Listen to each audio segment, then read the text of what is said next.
Welcome to tutorialsinhand.com. In this video tutorial, we will see how to grow as a Java developer from the scratch. Now, first thing is when you start as a Java developer, each one of us know that we need to have a good amount of Java knowledge, right? We should start from Java basics. We should understand the things like how to compile and run Java program, and then we should also learn about the concepts like object-oriented programming, something like polymorphism, abstraction, encapsulation, and so on. And at the same time, we need to have a good amount of knowledge on how to use string in Java and collection and exception handling, because they are something which will be there in each and every program when you will work in a project. And you should also learn about arrays and multi-threading. Multi-threading you may start learning a bit later because it is not used in each and every program. Means you can learn this after you have understood all the concepts prior to multi-threading, and then you can go ahead with the multi-threading as well, right? And at the same time, you should be coding daily. Means the concepts that you are learning, you should be coding on that. You should be coding based on the basic programs, and you should also learn how to debug your code. Debugging is something which will play a vital role in making you one of the best developers in the world, because you need to understand how to debug your code. You need to understand what value is produced at what point of time in your code flow. Means when you are writing a code, it flows from one file to another file, right? So you need to understand that. Means, and that can be done using debugging. And at the same time, when you are writing the code, you should make sure that you are maintaining a Git repository. Git repository acts as version control system. It is a centralized VCS where you can commit your code, and all the other peers who are working with you on the same project can also commit their code over there, and then all the things, or you can take update from Git repository in your local system and start working. And at the same time, in the very first year, you should start learning the basic SQL commands and Linux commands as well. Maybe if you are working in some projects which uses Hibernate and JPA, then you may not be required to write the basic SQL commands as you do. But the thing is, they also make use of these SQL commands to connect to the database. So if you are aware how these SQL commands work, you will be easily able to relate to them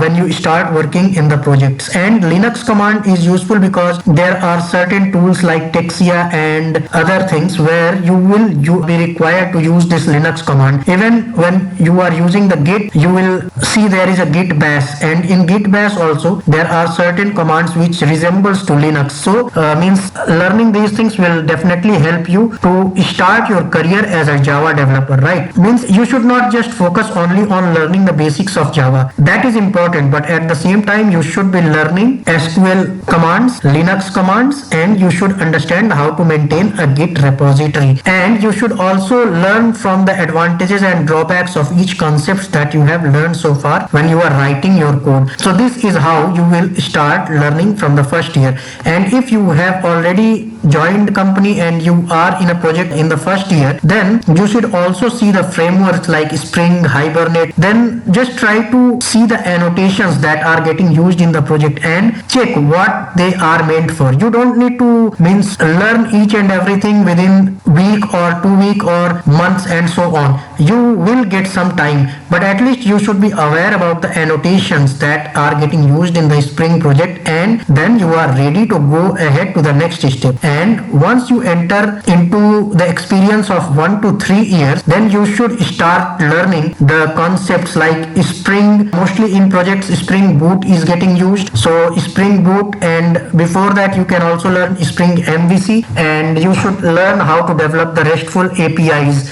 And apart from that, you should start looking into JPA or Hibernate to connect to the database. These are certain things which will be required in your project, and most of the projects are also using these things. And you will also hear about Jira, and then to check your logs you will see certain things like Kibana, OpenSafe, and things like that. And at the same time, Splunk is also there where you can check the logs. So these are certain things which you should keep keep on adding. There are certain tools, like you should be very confident in using the Eclipse to write, this is the tool that you would generally use to write the code, right? So Eclipse is there. Most of the project use IntelliJ. So if you are working on Eclipse, you should learn what are the shortcuts and different commands, different ways to set up your project, how to update the Java version and all those things, so that you don't have to depend on someone else to help you in doing these things, right? And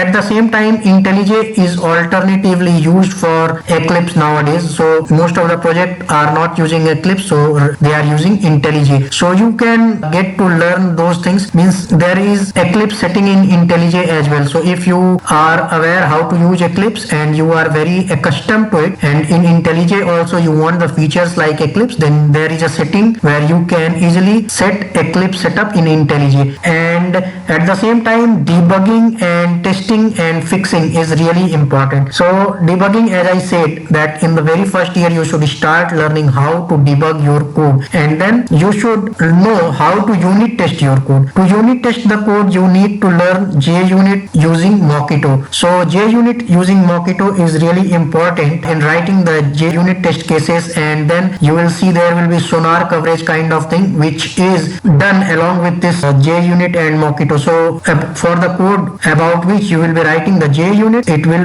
increase the code coverage in the sonar for them as well. And at the same time, to check the APIs, you may like to integrate the different tools like Swagger or Postman. Then there are several tools like Kibana, OpenShift Container, and then if you are using on the Spring Boot, then Maven build tool is also used, means with each and every Spring project or Spring Boot project to take care of the dependencies. Spring Boot generally does not require you to write lot of configuration settings, so but still Maven is used in each and every project, and earlier it was Ant which was getting used, but now Maven is there. At least I have seen in most of the previous project Maven is only used, and I have not seen in the recent time. And at the same time, you should understand what is the model on which your project is working. Model means like agile model, or in college you might have heard about iterative waterfall model, spiral model, RAD model, and so on. So you should understand which model your project is working on. Nowadays mostly project follows agile model, but still you should try to see what model your project is working on and why it is working on that model, what are the benefits or why it is suitable for this project. So you should learn these things from there. And at the back side, you should be understanding, means you should be developing your communication skill. Now communication skill should not be misjudged as you need to speak hi-fi English terms. Rather, you need to be able to convey your message to the person who is standing in front of you, so that is what good communication skill means, right? And other qualities like you should be a team player, like you should have a good listening skills when someone is explaining the requirement or client is explaining the requirement that you need to develop. You should listen it very carefully, and if there is any question, queries, you should analyze that and should ask them, means whether the application that they are asking to develop is really feasible or not. So you should question these things, and if you are going to do these things slowly and steadily as you gain the year of experience, you will definitely become a very good Java developer. And if you acquire these things, then I can say that in time to come, in 3 to 4 years, you will be one of the very good Java developers. And the thing is, learning never stops. If you are a developer, learning never stops. You need to learn throughout your career. There will be new tools, new technologies, new Java releases coming. So you need to have an eye on those things. You need to get updated. You see there are softwares which are getting updated versions, so you will have to update your professional version each and every year to be relevant in the market. And if you are relevant to the market, you can easily demand something around 1.7 to 2.5 times of the experience that you have. I am talking about compensation when you give interviews. So if you have, for example, 5 years of experience experience, you can easily get something around 8 to 15 lakh per annum based on the interview that you have given, means the performance in the interview. And there are people who are getting around 18 LPA also based on the 5 to 6 years of experience. But the thing is, those things are rare because there is a system called budget for the company. So if the budget is not there for the company, they will not offer you 18 or 20 LPA, but definitely there is a budget of 8 to 15.